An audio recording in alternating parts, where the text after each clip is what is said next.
Nosso amado irmão Gesiano pediu para avisar que aqui ao lado nós temos a parte que acolhe as nossas crianças. As crianças já estão liberadas para ter esse momento, passar apropriado para elas, tá bom? Isso é só regular aqui o volume. Eu quero ler com vocês o capítulo 3 do livro de Daniel. A minha versão aqui é Almeida, revista e Almeida corrigida, na verdade. Você está um pouquinho diferente da sua aqui. Pronto, já está bom, Beto. Vocês estão me ouvindo bem, irmãos? Amém. Glória a Deus, melhorou, obrigado, bastante. Não se incomode, porque hoje eu vou tomar um cafezinho aqui à frente, tá bom? E o culto não será menos espiritual por isso. Quantos creem? Amém. Obrigado, que eu vou tomar cafezinho agora direto. Glória a Deus. O rei Nabucodonosor fez uma estátua de ouro, cuja altura era de 60 côvados e a sua largura de 6 côvados. Levantou-a no campo de Dura, na província de Babilônia. Verso 2. Então o rei Nabucodonosor mandou reunir os príncipes, os prefeitos, os governadores, os conselheiros, os tesoureiros, os juízes, os capitães e todos os oficiais da província para que viessem à consagração da estátua que o rei Nabucodonosor tinha levantado. Então se reuniram os príncipes, os prefeitos e governadores, os capitães, os juízes, os tesoureiros, os conselheiros e todos os oficiais da província à consagração da estátua que o rei Nabucodonosor tinha levantado, e estavam em pé diante da imagem que Nabucodonosor tinha levantado. E o arauto apregoava em alta voz: ordena-se a vós, ó povos, nações e línguas, quando ouvirdes o som da trombeta, da flauta, da harpa, da sambuca, do saltério, da gaita de foles e de toda espécie de músicas, prostrar-vos-eis e adorareis a estátua de ouro que o rei Nabucodonosor tem levantado. E qualquer que não se prostrar e não a adorar, será na mesma hora lançado dentro da fornalha de fogo ardente. Portanto, no mesmo instante em que todos os povos ouviram o som da trombeta, da flauta, da harpa, da sambuca, do saltério e de toda espécie de música, prostraram-se todos os povos, nações e línguas, e adoraram a estátua de ouro que o rei Nabucodonosor tinha levantado. Por isso, no mesmo instante, chegaram-se perto alguns caldeus e acusaram os judeus, e responderam dizendo: ó rei Nabucodonosor, vive eternamente. Tu, ó rei, fizestes um decreto pelo qual todo homem que ouvisse o som da trombeta, da flauta, da harpa, da sambuca, do saltério, da gaita de foles, de toda espécie de músicas, se prostrasse e adorasse a estátua de ouro, e qualquer que não se prostrasse e adorasse, seria lançado dentro da fornalha de fogo ardente. Há uns homens judeus aos quais constituísse sobre os negócios da província de Babilônia, Sadraque, Mesaque e Abednego. Esses homens, ó rei, não fizeram caso de ti, a teus deuses não servem, nem adoram a estátua de ouro que levantastes. Você pode curvar um pouco a sua cabeça e orar? Se você puder, ore um pouco em línguas. Gostaria muito que você fechasse os seus olhos nessa hora, curvasse a sua cabeça em reverência ao Espírito Santo e orasse nessa hora. Faça com que sua voz seja ouvida pelos seus ouvidos e pelo Senhor nessa hora. Se você ainda não ora em línguas, vá falando com as suas próprias palavras, na sua língua materna, seja português, inglês, seja qual for. Vá falando com o seu Pai. Graço de delícia, Rado no sura de lelecheta na sura. Rado no sura do conte de lelecheta. Ro de lelecheta no sura. Ro da na sura baixo todo no sura. Recatala na sura baixo todo no conte de lelecheta. Ro de lelecheta no sura para caço. Oh, levante sua voz, orando, aleluia, aleluia.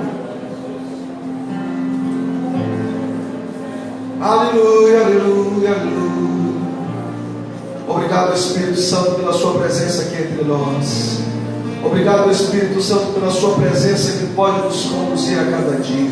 Obrigado pela sua presença como mestre, como aquele que nos ensina o caminho através da tua palavra. Ela é o caminho, que nos ensina a verdade. Ela é a verdade, que manifesta em nós a vida. Ela é a vida. Obrigado, Senhor, por escamas caindo. Obrigado, Senhor, por um evangelho que desce do trono, que vem aos nossos corações, que organiza as coisas segundo o teu querer. Obrigado porque o evangelho de Cristo é o poder de Deus. E eu creio, Pai, que quando o evangelho é pregado, quando as boas novas dos céus são manifestas, Senhor, o poder também está liberado. Eu creio, Senhor, que a tua glória está presente aqui entre nós. Eu creio, Senhor, que muralhas caem pela manifestação da tua glória. Eu creio que sofismas são desarmados na mente, e mentes são liberadas, pensamentos são liberados, mentalidades são liberadas, para agora, Pai, serem aculturadas pelos céus. Eu creio, Senhor, que corações, pela manifestação da tua presença, eles são, Senhor, habitados pela saúde divina. Eles são tornados cada vez mais fortes pela manifestação da tua presença. Aqui, Senhor, não tem como depressão permanecer de pé, não tem como prisão permanecer em lares, não tem como cegueira permanecer, seja no olhar natural, ou seja no olhar do coração, pela manifestação da unção do teu Espírito, Pai, aqui presente. Obrigado, Senhor Jesus, pelo Evangelho ressurreto, pelo Evangelho puro, pelo Evangelho de Cristo, o poder de Deus para a salvação de todo aquele que crê, de todo aquele que crê. Nos levantamos nessa hora, Pai, dizendo que cremos em Ti. Que caia por terra todo espírito de incredulidade, que caia por terra toda distração, e o nosso espírito, Pai, agora, nesta hora, unido à tua presença, Pai, sendo alimentado pelo pão vivo que desce dos céus, em nome do Senhor Jesus Cristo. Aleluia, aleluia, aleluia. Meus amados, assim como na vida natural nós temos as estações, e existem as estações onde frutos específicos a natureza nos oferece, e até mesmo nós ficamos com uma expectativa a respeito disso. Eu creio também que Deus tem expectativa de frutos na nossa vida.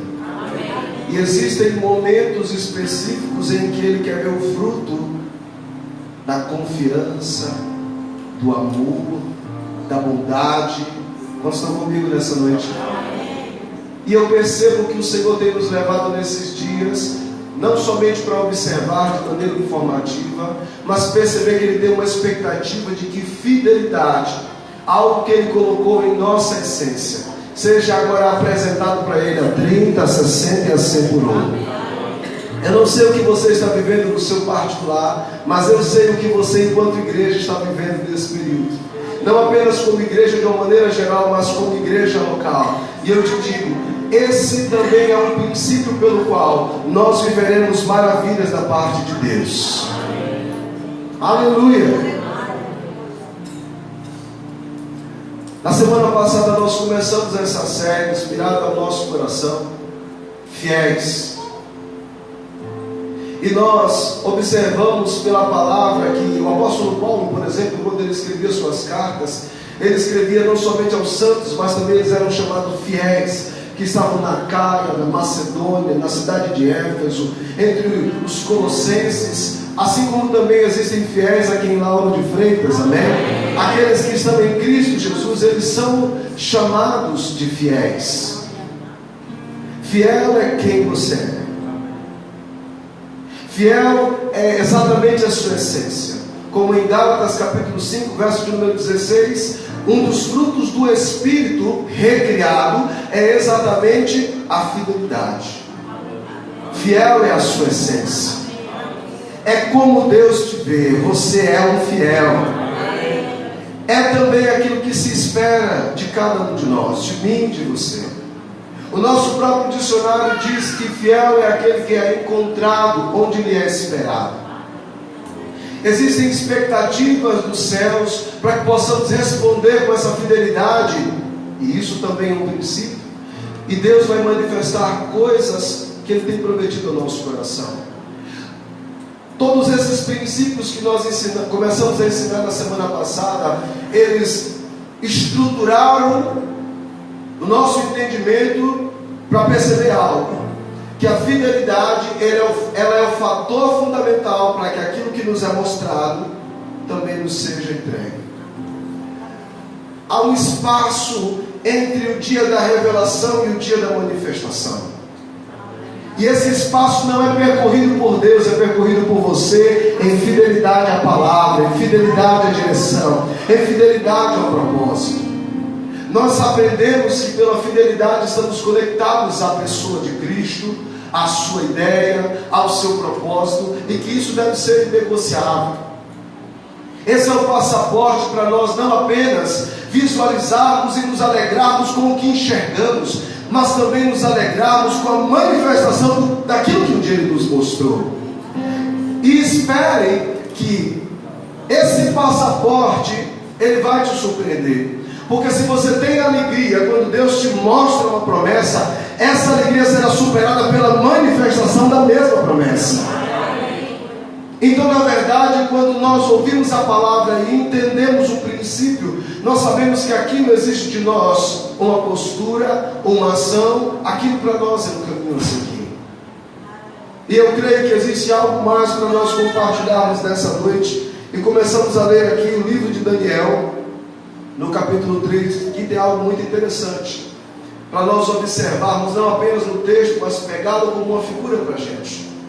Mas sabe, enquanto eu meditava um pouco mais a respeito dessa mensagem, o Senhor trouxe um subtema para mim, para nós darmos continuidade nessa noite. Falamos sobre a fidelidade e a recompensa da fidelidade na semana passada, mas hoje, além da fidelidade, nós vamos falar sobre qual é a disposição da fidelidade.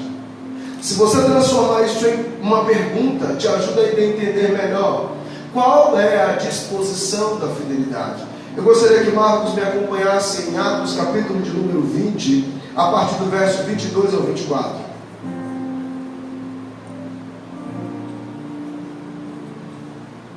Livro de Atos, capítulo de número 20, versos de 22 a 24.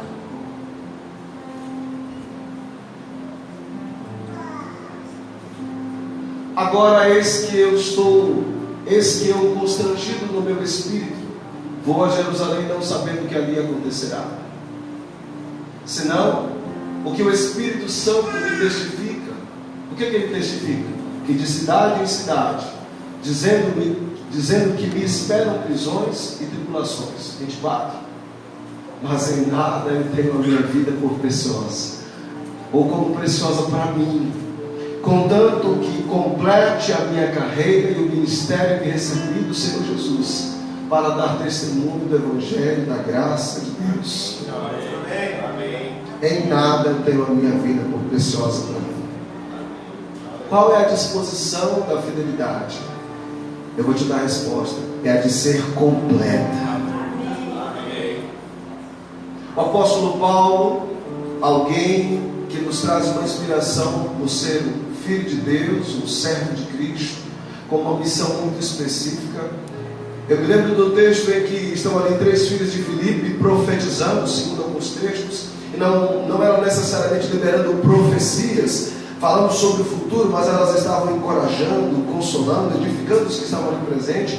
E o apóstolo Paulo era uma das pessoas que estava ali ouvindo a palavra e fortalecendo o seu coração.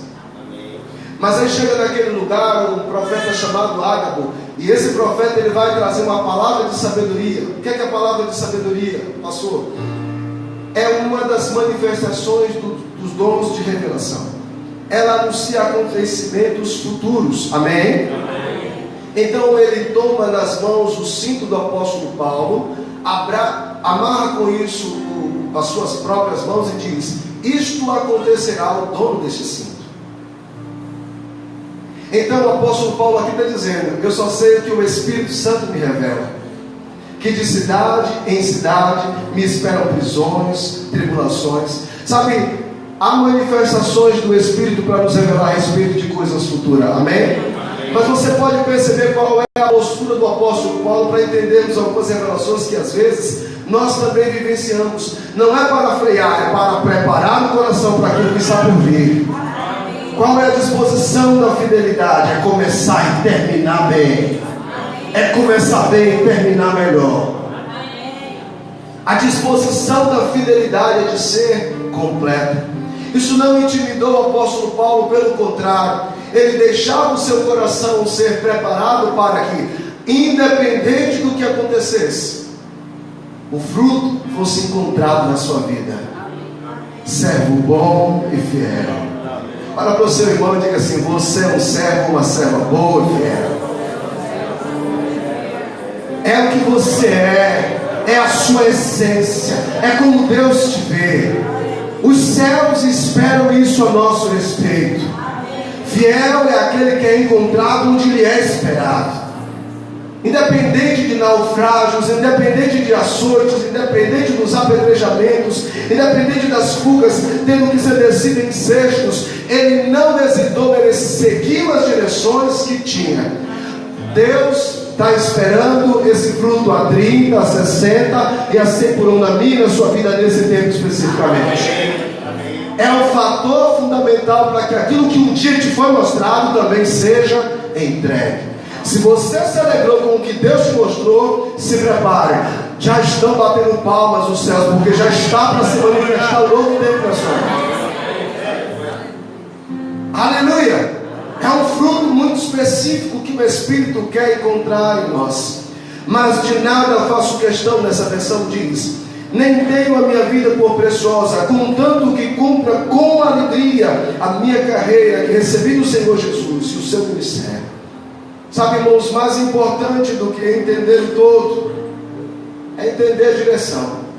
Nem sempre entendemos o todo, ou quase nunca, mas você saber para onde você está caminhando é muito maravilhoso. Mais importante do que ter todas as respostas é ter a sensação direcional do Espírito para saber: esse é o próximo passo.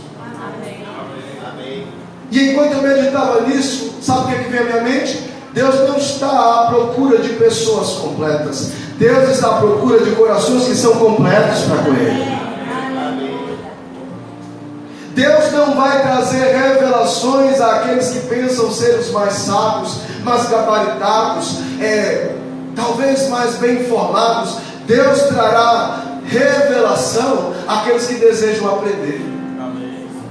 Buscar-me-eis e me achareis quando me buscardes de todo o vosso coração. Sabe, essa expressão, todo o vosso coração, isso é a disposição. A gente não consegue mensurar cada compartimento do coração, mas Deus sabe quando estamos entregues de verdade. É a disposição de ir e não voltar sem ter conquistado aquilo que eu me apliquei para alcançar. Então ele diz: e você vai me buscar, e você vai me encontrar. Eu creio que é uma experiência comum entre nós. Todos nós já perdemos alguma coisa, já procuramos naquele lugar, e durante um tempo não encontramos. Reviramos tudo e não achamos. E de repente, fomos no mesmo lugar, e não é que estava ali? Quantos já passaram por isso? Não foi o procurar, foi a forma de procurar. Buscar-me-eis e me achareis. É a forma, irmão, tem a ver com a forma.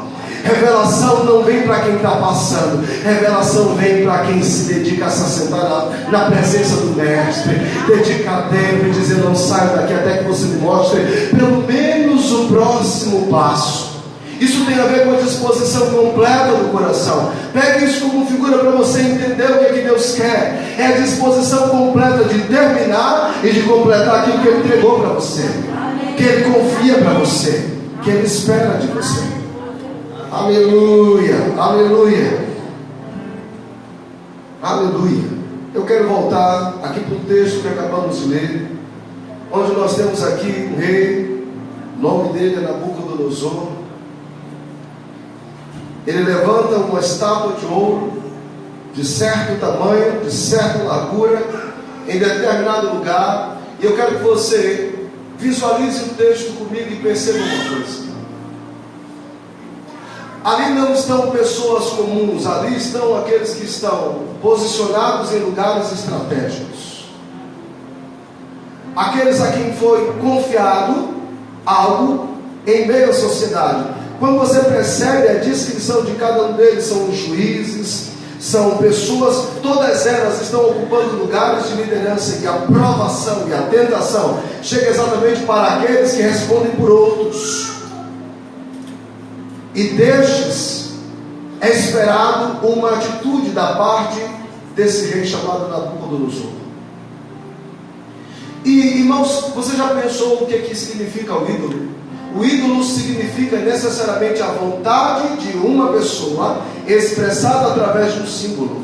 O ídolo significa a vontade de uma pessoa expressada através de um símbolo.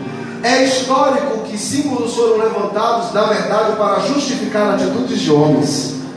Seja uma bandeira, seja um símbolo, seja uma atitude, tudo isso na verdade partiu do coração de um homem que queria colocar sua ideia como um marco para daí justificar todas as suas ações. Vocês estão comigo nessa noite? Amém. Então eu quero que você veja além daquilo que é material, a estátua e a pessoa do Nabucodonosor. Eu quero que você veja aquilo que está por trás. O que está por trás é um sistema governamental. Você pode repetir isso? Presta atenção e se delicie do texto. Porque se nós pararmos na estátua, vamos simplesmente pensar de maneira religiosa. Se nós pensarmos na pessoa de Nabucodonosor, teremos sentimentos aflorados. Quando olhamos para pessoas, nos apaixonamos ou odiamos, nos alegramos ou nos enraivecemos. Mas o apóstolo Paulo disse que não é contra a carne e o sangue que nós lutamos, mas contra principados, potestades, contra dominadores desse sistema mundial em trevas, contra as hostes espirituais da maldade nos lugares celestiais. Não é contra o seu próximo, é contra aquilo que manuseia o seu próximo.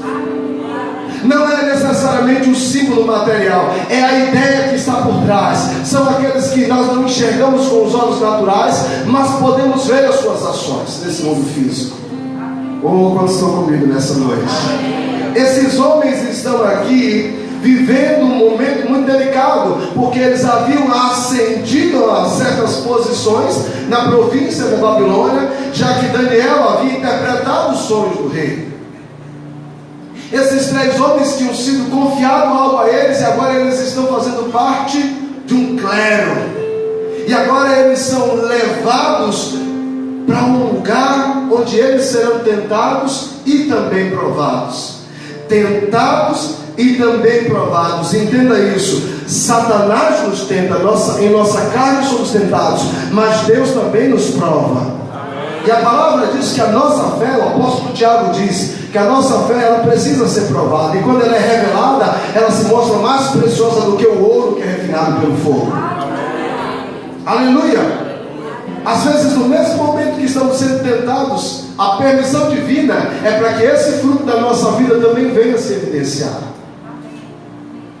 E aqui estão esses três homens, vivendo um momento que eles não escolheram, vivendo um tempo em que eles não marcaram data, não fizeram compromisso, mas Deus de certa maneira permitiu. É interessante. E ali tem um símbolo, e esse símbolo representa uma ideia. Historiadores dizem de duas possibilidades: ou era a figura do próprio Nabucodonosor, ou era do chamado Deus demônio, por nome Bel, que era quem Nabucodonosor tinha como um ídolo particular a quem ele adorava. E era por isso que ele também justificava as suas conquistas, mas não apenas as suas conquistas, a forma das suas conquistas. Então o que é que eu vejo em Nabucodonosor? Um sistema que passou de pai para filho, e que agora inclusive está sendo veiculado através dos seus servos. É assim, é por imposição. Quem não se prostrar vai morrer. Deixa eu te dizer uma coisa, e é uma boa notícia: o nosso Deus está para acabar com um sistema que não o representa. Amém. Conheça o sistema pela natureza, não pelos homens que estão à frente, porque senão você briga com homens. Conheça o sistema pela natureza, não pelos símbolos, senão você fica numa briga religiosa. Olhe para o que está por trás, é a isso que você não deve se prostrar. Nós somos pressionados pela sociedade. Nós temos a necessidade vital de relacionamento, uma das 5 necessidades: amar e ser amado. Então, nesse buraco emocional que existe no nosso coração, existem formatos que são dados à sociedade, e nós somos pressionados para nos prostrarmos e sermos encaixados ali. E se não tivermos convicções geradas pela palavra, o que é que a gente faz? Nós saímos naturalmente à busca dessa aceitação, nos sujeitando aos processos que essa imagem está levantando. Então, por favor, o que eu vou falar agora não é contra ninguém, é apenas um exemplo. A gente começa a furar o nariz, furar a orelha, não basta um lugar, a gente fura em outro, a gente fura em outro, a gente fura quase que a testa, atravessando um prego para sair do outro lado. Eu sei que está em tom de crítica, mas isso pertencia a algumas tribos, porém hoje parece que tomou uma proporção tão grande que se eu não estiver encaixado nisso, eu não sou da galera. Deus está levantando uma geração chamada fiéis. Deus está levantando uma geração daqueles que não se prostram diante dos sistemas alheios. Você não precisa dessas coisas para ser amado. Deus, o Pai que é amor, te amou de tal maneira que deu seu Filho unigênito, para que todo aquele que nele crê não pereça. Você não vai ser destruído não, querido. É só você esperar no amor dele. Você não vai precisar mutilar o seu corpo e mutilar com isso a sua identidade. A identidade da sua cultura familiar, a identidade da sua cultura celestial. Você já é amado, você não precisa ser encaixado em sistema de ninguém. É o que está por trás. Eu estou vendo, tem Mateus aqui, tem Liz, 13 anos, Liz deve ter uns 12, adolescentes. Vocês têm uma missão e vocês já estão no lugar certo, ouvindo a coisa certa, para serem aqueles que não vão se prostrar diante desse sistema aí fora. Há um preço a pagar e daqui a pouco a gente vai falar disso, mas também há uma recompensa a receber. Eu gostaria que todos ficassem de pé nessa hora, por favor. E aqueles que eu apontar, por gentileza, fica aqui, filho. Aqueles que eu apontar, por gentileza, permaneçam de pé. Tem aquela menina amada que está ali também, você, Liz e Mateus. Quando eu contar até 3 e o instrumento parar de tocar, todos devem se assentar, a exemplo daqueles que se prostraram diante dessa estátua. Mas você e você vão emprestar a vida de vocês para a gente continuar essa mensagem, pode ser? Eu acho que para alguns pode ser mais difícil do que para outros, mas eu vou querer que vocês agora virem para eles. Virem vocês dois para o lado, Mateus vira para trás. Eu vou contar até 3 e Mateus vai cessar por alguns segundos. Vira para lá. E eu sei que Mateus é bastante inibido. Vamos lá? 1, 2, 3.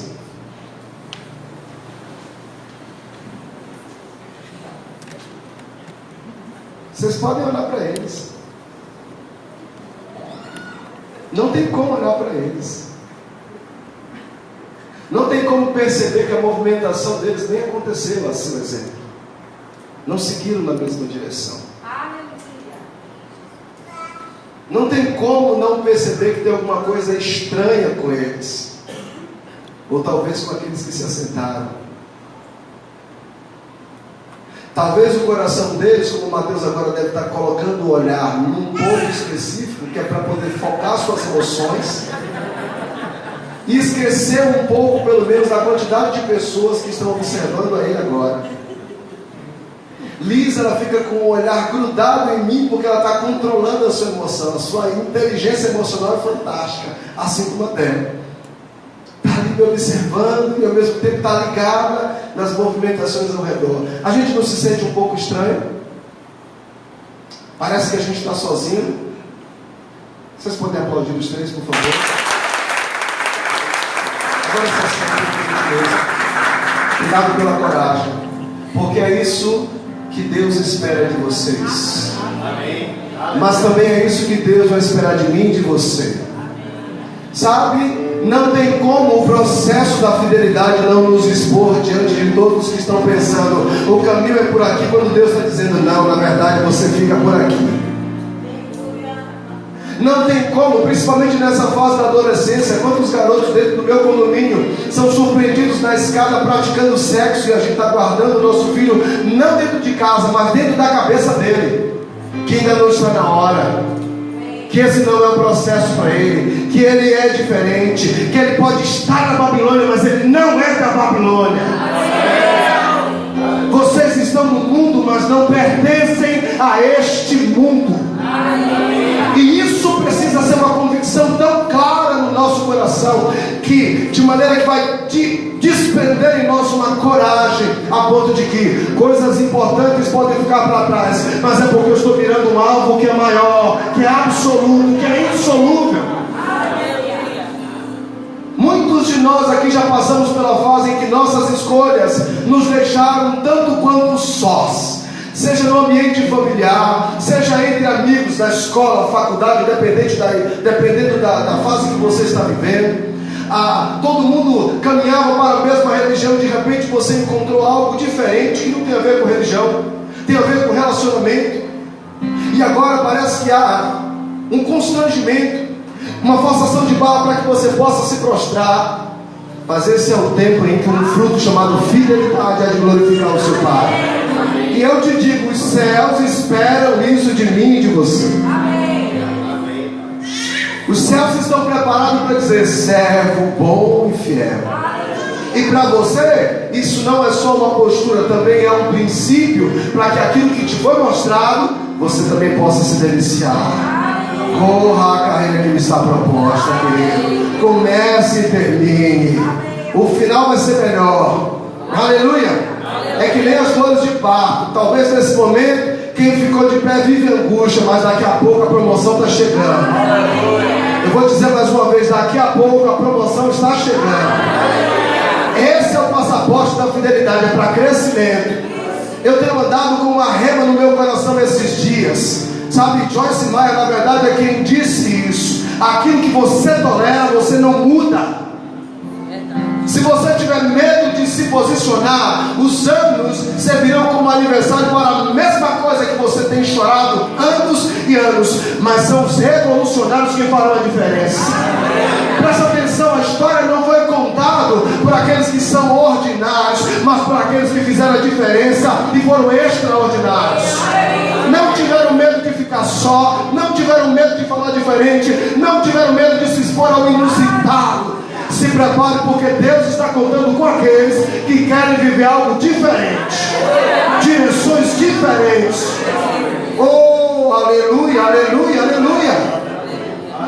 Deus quer entregar coisas importantes, mas somente aos que podem começar e terminar. Se você tiver medo, você recua. Não foram esses os gatilhos que nós vimos na semana passada? O medo que fez com que os covardes recuassem. Covardes abandonam os seus, covardes recuam da sua opinião. E eu estou exposto a isso.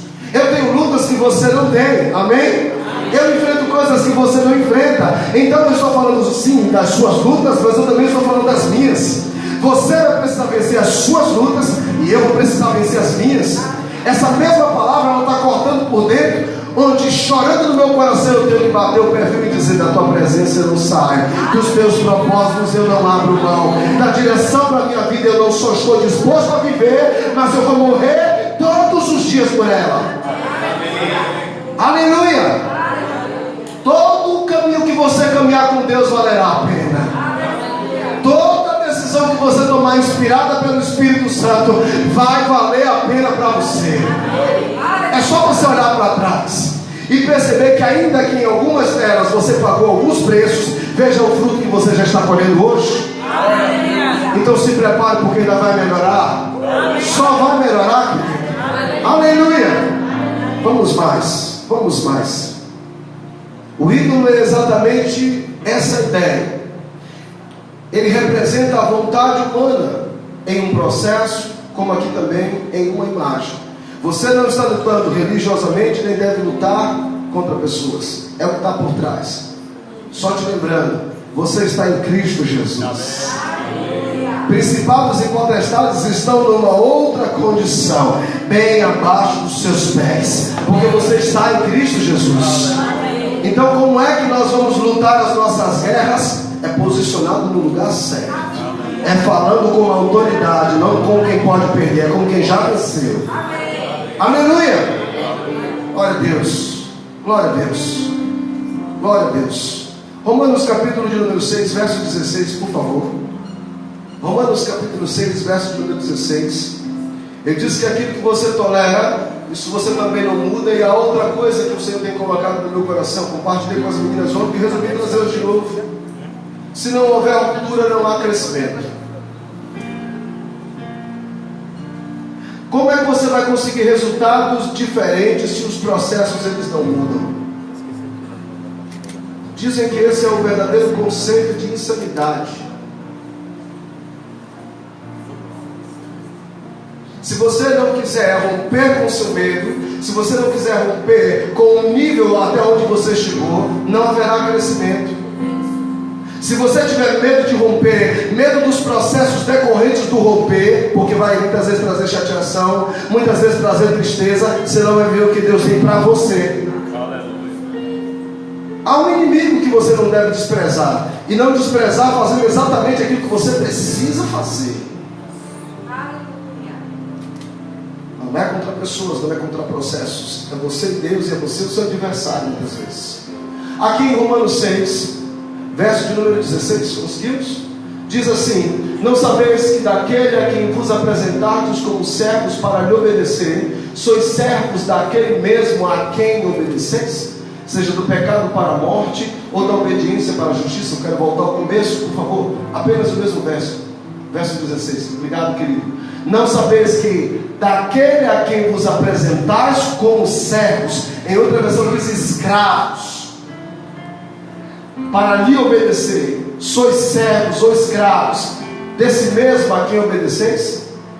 Pessoas se transformam em escravos de sistema porque cedem a ele, muitas vezes ignorando o que está por trás, manuseando o sistema.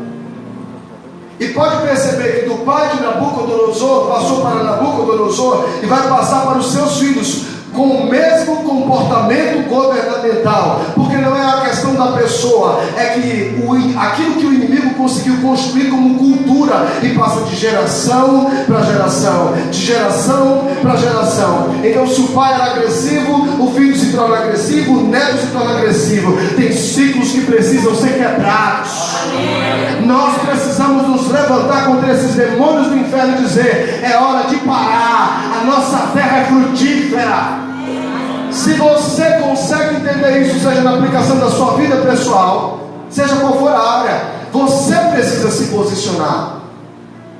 Houve um dia na minha vida em que eu estava indignado, eu estava orando, dizendo: Senhor, eu não aceito, eu preciso me alimentar, eu dependo disso, não era alimento físico. E o Senhor começou a me dar uma visão no meu espírito, e eu vi Jesus andando e tendo fome, olhando para uma figueira e não encontrando nela fruto. Ele disse: nunca mais como alguém fruto de ti. Jesus não reclamou, Jesus não buscou uma outra árvore. Jesus esperava que aquele lugar, aquela árvore cumprisse o propósito dela. Não estava cumprindo, estava ocupando a terra inutilmente, dá lugar para outro. Jesus toma a posição e amaldiçoa aquilo, dizendo: hora de passar. E no outro dia o resultado estava lá. E eu comecei a observar aquilo no meu coração. Para mim se tornou uma revelação. E eu disse: é uso da autoridade. Eu só vou me alimentar dependendo de mim mesmo, pois a partir de agora esse tempo está passado. Vai chegar o tempo de abundância. Eu vou chegar nesse lugar e será diferente. E eu estou vivendo a diferença daquilo que eu confessei e chamei a existência. E não vai cessar, só vai melhorar. Amém. Aleluia. Sabe, existe um povo que Deus quer que apresente nesse tempo um fruto do Espírito, chamado fidelidade. Mas o resultado desse fruto é que haverá uma manifestação de um outro tipo de governo nessa terra. No seu lar, no seu trabalho, no lugar onde você mora. Quantos estão comigo nessa noite? Ainda mais na igreja que você congrega, a família espiritual que você pertence. Então se posicione e diga: seja feita a tua vontade. Aqui a gente tem que comer, aqui a gente tem que se alimentar. Aqui não é para ter doente, aqui não é para ter derrota, aqui não é para ter briga, aqui é para ter abundância. Você precisa se indignar e se levantar, não para murmurar, mas para usar a autoridade que está em Cristo Jesus. É você chegar na sua casa e dizer: os tempos mudaram. Os tempos mudaram. Não vou me prostrar diante desse sistema que está se repetindo, semana após semana, mês após mês, ano após ano. É o que está por trás. Se levante. Aleluia. Aqui estão 3 homens que foram destacados por optarem por um processo diferente. E é interessante quando a gente pega aqui o contexto. Peraí, deixa eu voltar aqui. Tu, ó rei, verso 10 de Daniel 3, fizestes um decreto, e a gente já acabou de ler: aquele que ouvisse deveria se prostrar diante dessa estátua. Verso 12: há uns homens judeus aos quais constituíste sobre os negócios da província da Babilônia, Sadraque, Mesaque e Abednego. Estes homens, ó rei, não fizeram caso de ti. A teus deuses não servem, nem adoram a estátua de ouro que levantaste. Gente, eu fico achando interessante algo aqui. A gente deixou 3 pessoas aqui: Duda, Liz e Mateus de pé. Eu os conheço de nome porque eu convivo com eles. Mas aqui a gente está falando de uma cidade. A gente está falando de muita gente. Nem sempre eu vou saber citar o nome de todo mundo. Quantos estão comigo? Mas esses caras aqui sabiam o nome que Nabucodonosor havia dado desses 3: Sadraque, Mesaque e Abednego. Esses homens aqui sabiam os lugares onde eles estavam posicionados e que eles eram pessoas de influência no meio da sociedade. Sabe o seu adversário, sabe quem você é, sabe o que você faz e sabe a sua importância. É por isso que ele quer te derrubar. Cair depende de você, porque você está sustentado pela mão do Altíssimo. O inimigo sabe quem você é, sabe a sua relevância, sabe o que você está fazendo. Você é que vai escolher se você vai cair ou se você vai esmagar. Aleluia. Aleluia. Vamos mais. Então Nabucodonosor, com ira, furor, mandou trazer Sadraque, Mesaque e Abednego, e trouxeram estes homens perante o rei. Verso de número 14. Falou Nabucodonosor e lhe disse: é de propósito, ó Sadraque, Mesaque e Abednego, que vós não servia a meus deuses, nem adorais a estátua de ouro que levantei? Agora, pois, se estáis prontos, quando ouvirdes o som da trombeta, da flauta, da harpa, da sambuca, do saltério, da gaita de foles, de toda espécie de música, para vos prostrardes e adorardes a estátua que fiz, bom é. Eu gosto de gente ousada. E está aqui a manifestação de um sistema governamental que impõe. Você percebe que não é apenas uma pessoa, tem toda uma estrutura pela qual ele se movimenta, a pessoa. A palavra de Deus fala que a respeito do reino de Deus, como é que ele é conhecido? Justiça, paz e alegria do Espírito Santo. Você pode falar isso? Justiça, paz e alegria do Espírito Santo. Onde você começar a perceber a evidência desses elementos, o reino de Deus está se manifestando. Mas aonde você não vê, existe um outro tipo de governo que Deus não tem interesse que permaneça. E não é em vão que quando ele começou a ensinar os discípulos a orar, ele ensinou dizendo: venha a nós o teu reino, seja feita a tua vontade. Eu creio que nesses dias nossos joelhos precisam ser fiéis, nossos lábios precisam ser fiéis para continuar dizendo: venha o teu reino, venha o teu reino, manifeste o teu reino, porque o teu reino é justiça, o teu reino é paz, o teu reino é alegria. O reino de Deus não é injustiça. Aqui tem injustiça, Senhor. Traga justiça, Senhor. Traga justiça, Senhor. Traga justiça, Senhor. Você sabe o que é oração? Oração é legislar, querido. É você pegar uma cláusula que te dá direito para reivindicar e chamar a existência as coisas que não são como se já fossem. O reino de Deus é justiça. Você está vendo lugares onde há injustiça? justiça. Você está vendo lugares onde pessoas estão sendo injustiçadas. Chame a justiça de Deus à terra. Você está vendo perturbação e não paz. Paz que deve conduzir a mente, que deve conduzir o coração. A paz que é a própria personificação do Espírito de Deus. Se não há paz, não há o Espírito. Se não há paz, existe guerra. Então você vai ver casamento continuar sendo acabado, guerras entre ministros e ministérios, guerra entre pessoas que estão posicionadas na governança da nossa cidade. Então começa a dizer: venha a tua paz, venha a tua paz, venha a tua paz. Como ela vai se manifestar, não se preocupe. Mas você precisa ser o legislador desse tempo. Quando você orar, nós temos, Pai, de Ti a legalidade para dizer: seja feita a Tua vontade. O reino de Deus é paz, o reino de Deus é justiça, o reino de Deus é alegria. A alegria do Senhor. Você vai ver pessoas fortes, porque a alegria do Senhor traz isso como evidência. Fortes na fé, fortes emocionalmente, fortes por serem altruístas. Aleluia! Confiarem que Deus está com elas. Eles vão começar a orar assim: ei, o Senhor é o meu ajudador, eu não temerei. O que me possa fazer o homem? Pessoas fortes, cheios da alegria do Senhor. Aleluia! Aleluia! Não é não passar por momentos de tristeza, é ter um elemento espiritual agindo e interagindo consigo, trazendo vida, trazendo força. Aleluia. Obrigado por esse povo fiel, Senhor. Então esses homens fortes, então esses homens cheios de justiça, esses homens cheios de paz, aqui no verso 16 diz: responderam Sadraque, Mesaque e Abednego, e disseram a Nabucodonosor: não necessitamos de te responder sobre este assunto. Gente, isso é quem está muito bem resolvido. A respeito disso, nós nem precisamos te responder. Eis que o nosso Deus, a quem nós servimos, é quem pode nos livrar, e Ele nos livrará da fornalha de fogo ardente e da tua mão, ó Rei. E se não, fica sabendo, Rei, que não serviremos a teus deuses, nem adoraremos a estátua de ouro que levantaste. Peraí. Esses três camaradas, um deles pelo menos, começa a veicular algo aqui. Eles dizem que o Senhor não só poderia livrar-nos da fornalha, mas também da mão do rei. Deixa eu te ensinar uma coisa importante: submissão e subserviência.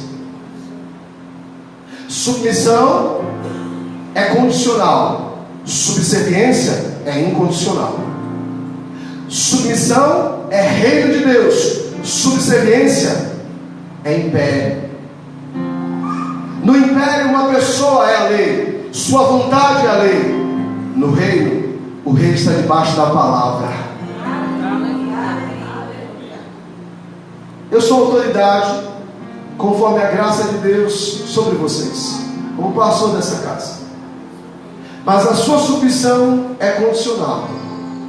Você tem a obrigação de obedecer à palavra, mas não obedecer fora dela. A submissão te dá total liberdade para que aquilo que está fora da palavra você chegue para mim e diga: pastor, jamais poderia me jogar debaixo de um carro só porque você está mandando. Quantos estão comigo? Amém. Mas a subserviência não pode nem questionar, tem que fazer. Não é reino de Deus, é império das trevas. É o que está por trás. É contra isso que nós lutamos. É isso que Jesus disse: vocês são os legisladores. Tudo que dois de vós concordarem nessa terra será concordado nos céus, e tudo que a partir de dois de vocês ligarem nessa terra, também no céu será ligado. Ainda disse: mas se você também desligar, no céu também é desligado. Tem coisas nessa terra que precisa ser desligado. Já deu. Basta. É isso que precisa gritar no nosso coração quando nós enxergamos algo e entendemos pelo Espírito: eu vou me posicionar contra isso. Eu sou o legislador dessa terra, eu sou o corpo de Cristo nesse tempo, e Ele vai me achar no lugar onde Ele espera. Aleluia.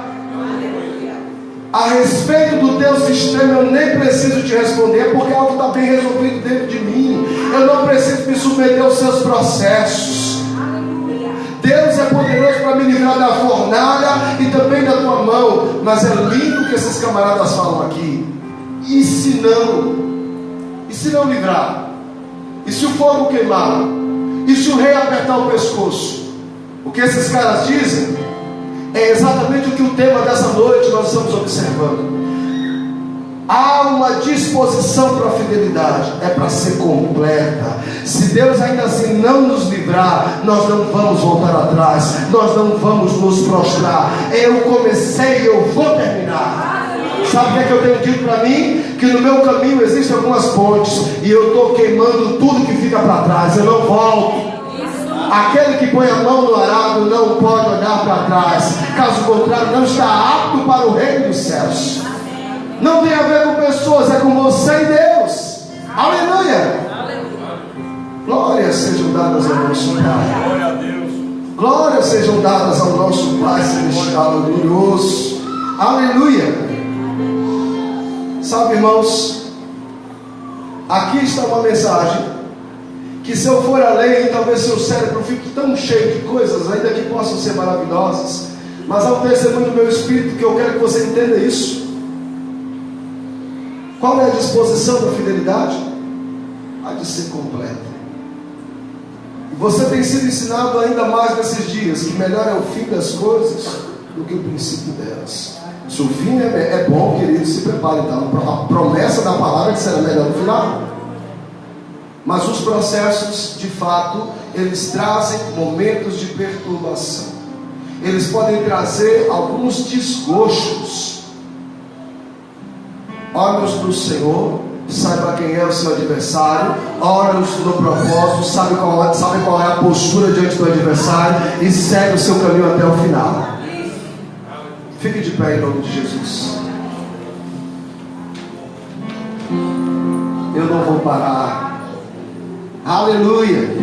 Não vou parar. Feche os seus olhos. Aleluia. Aleluia. Aleluia. Oh Espírito Santo de Deus, oh Espírito Santo de Deus.